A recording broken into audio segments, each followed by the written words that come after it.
Latifah, peserta Latsar CPNS golongan 3 angkatan 8 kelompok 2 BPSDMD Provinsi Kalimantan Selatan tahun 2022. Pada kesempatan kali ini, saya akan mempresentasikan tugas analisis isu efektivitas kinerja individu berdasarkan tupoksi saya sebagai guru di sekolah. Hal pertama yang dilakukan adalah mengidentifikasi isu-isu yang ditemukan. Adapun isu-isu yang saya temukan adalah yang pertama, belum optimalnya pembelajaran pendidikan agama Islam pada pembelajaran tatap muka terbatas setelah pembelajaran daring. Yang kedua, belum optimalnya pemanfaatan perpustakaan sekolah. Yang ketiga, kurangnya kedisiplinan siswa dalam mengikuti pembelajaran tatap muka terbatas di sekolah. Yang keempat, kurangnya sikap atau perilaku sopan santun peserta didik di sekolah. Yang kelima, rendahnya minat belajar, motivasi, dan tanggung jawab peserta didik dalam mengikuti pembelajaran tatap muka terbatas dan dalam mengerjakan tugas setelah pembelajaran daring. Selanjutnya, setelah melakukan identifikasi isu, kita akan melakukan analisis dengan menggunakan kriteria APKL.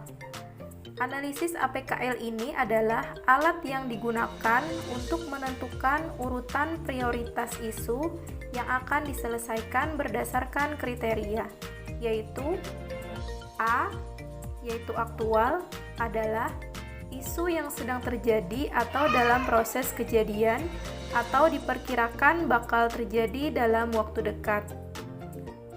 Kemudian P, yaitu problematik, adalah masalah mendesak yang memerlukan berbagai upaya alternatif jalan keluar dengan aktivitas dan tindakan nyata.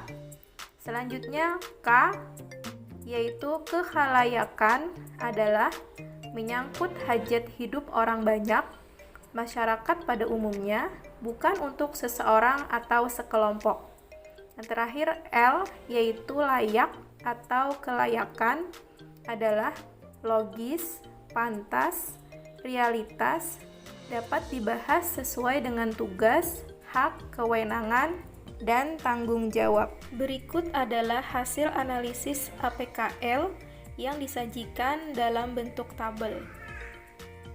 Berdasarkan hasil analisis menggunakan kriteria APKL tersebut, kita temukan ada 3 isu teratas, yaitu yang menjadi peringkat 1 adalah rendahnya minat belajar, motivasi, dan tanggung jawab peserta didik dalam mengikuti pembelajaran dan mengerjakan tugas setelah pembelajaran daring.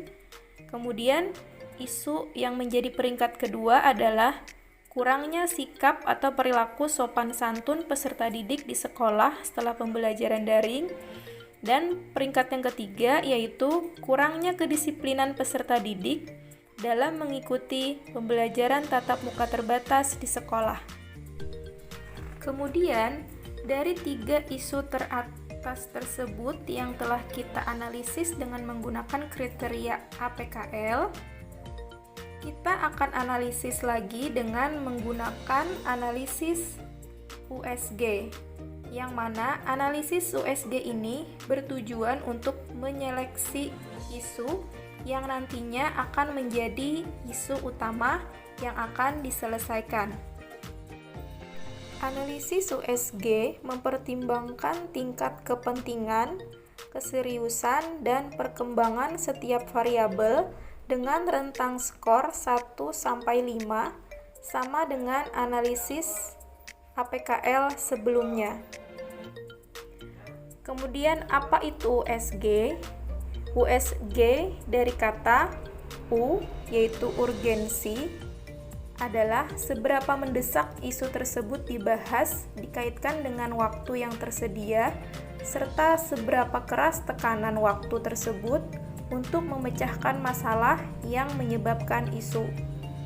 Kemudian S, yaitu seriousness, adalah seberapa serius isu tersebut perlu dibahas dikaitkan dengan akibat yang timbul dengan penundaan pemecahan masalah yang menimbulkan isu tersebut bisa mengakibatkan timbulnya masalah lain. Kemudian G, yaitu growth, adalah beberapa kemungkinan isu tersebut menjadi berkembang dikaitkan dengan kemungkinan masalah penyebab isu akan semakin memburuk jika dibiarkan. Jadi, 3 isu hasil dari analisis APKL sebelumnya kita beri skor, di mana penilaian pada analisis USG sama dengan penilaian pada analisis APKL, yaitu menggunakan skor skala Likert 1-5. Setelah kita jumlahkan, lalu kita beri peringkat seperti biasa. Berdasarkan hasil analisis menggunakan analisis USG tersebut, ditemukan bahwa rendahnya minat belajar, motivasi, dan tanggung jawab peserta didik dalam mengerjakan tugas setelah pembelajaran daring menjadi isu utama yang sangat penting untuk diselesaikan. Adapun alasannya dapat dilihat pada diagram fishbone berikut ini. Dalam melakukan analisis penyebab isu, di sini menggunakan pendekatan diagram fishbone. Diagram ini banyak digunakan ketika mengidentifikasi kemungkinan penyebab masalah dan dapat memudahkan kita untuk mencari akar dari permasalahan tersebut. Dapat dilihat pada diagram fishbone tersebut bahwa terdapat 6 permasalahan yang menyebabkan rendahnya minat belajar, motivasi, dan tanggung jawab peserta didik dalam mengikuti pembelajaran dan mengerjakan tugas setelah pembelajaran daring. Dari segi siswa, yaitu terlalu lama melaksanakan pembelajaran daring selama pandemi yang dinilai kurang efektif. Kemudian dari segi media, kurangnya buku di perpustakaan dan bahan ajar yang menarik untuk menunjang pembelajaran. Dari segi metode yang digunakan kurang menarik sehingga siswa cenderung bosan. Dari segi lingkungan, kurangnya pengawasan dan partisipasi orang tua siswa dalam mengontrol aktivitas siswa. Kemudian, dari segi guru, kemampuan mengajar guru yang masih perlu ditingkatkan mengikuti perkembangan zaman dan teknologi. Pengukuran, tingkat partisipasi belajar siswa jauh dari yang diharapkan oleh guru. Setelah melihat diagram fishbone, ditemukan 2 faktor utama penyebab rendahnya minat belajar, motivasi, dan tanggung jawab peserta didik dalam mengikuti pembelajaran dan mengerjakan tugas setelah pembelajaran daring, yaitu terlalu lama melaksanakan pembelajaran daring selama pandemi yang menyebabkan siswa menjadi malas belajar atau minat belajar rendah. Yang kedua, penyampaian materi kurang maksimal karena media pembelajaran kurang menarik dan kurang kekinian atau kurang mengikuti perkembangan zaman dan teknologi. Selanjutnya, kita akan melakukan analisis SWOT untuk mencari alternatif penyelesaian masalah tersebut. Berdasarkan hasilnya ditemukan bahwa dari segi kekuatan, yaitu terlaksananya pembelajaran tatap muka secara terbatas, kemudian lebih mudah menjelaskan materi kepada siswa.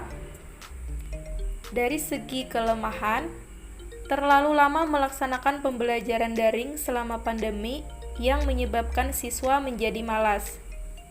Dan juga penyampaian materi tidak maksimal karena media kurang menarik dan juga waktu pertemuan yang masih terbatas.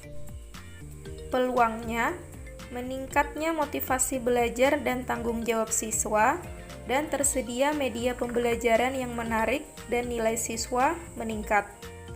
Ancamannya, siswa sering terlambat bahkan membolos, tidak datang ke sekolah, dan proses belajar mengajar menjadi tidak efektif. Berdasarkan hasil analisis SWOT ini, dapat kita tarik kesimpulan dan menemukan rekomendasi alternatif penyelesaian masalah. Adapun alternatif penyelesaian masalahnya adalah dengan menggunakan media dan metode pembelajaran yang dapat meningkatkan minat belajar siswa. Kemudian tahap penyelesaian, guru menyiapkan modul yang mudah dipahami siswa, memberikan tugas-tugas secara kontekstual berdasarkan apa yang siswa alami dan minati, menjalin komunikasi antara guru dan orang tua siswa agar tetap berperan dalam proses belajar siswa di sekolah.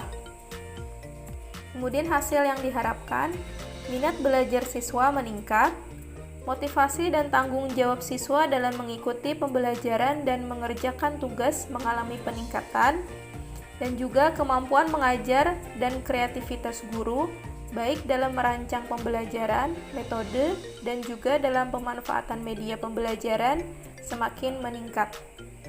Adapun pelaksananya adalah guru, guru BK, dan orang tua siswa.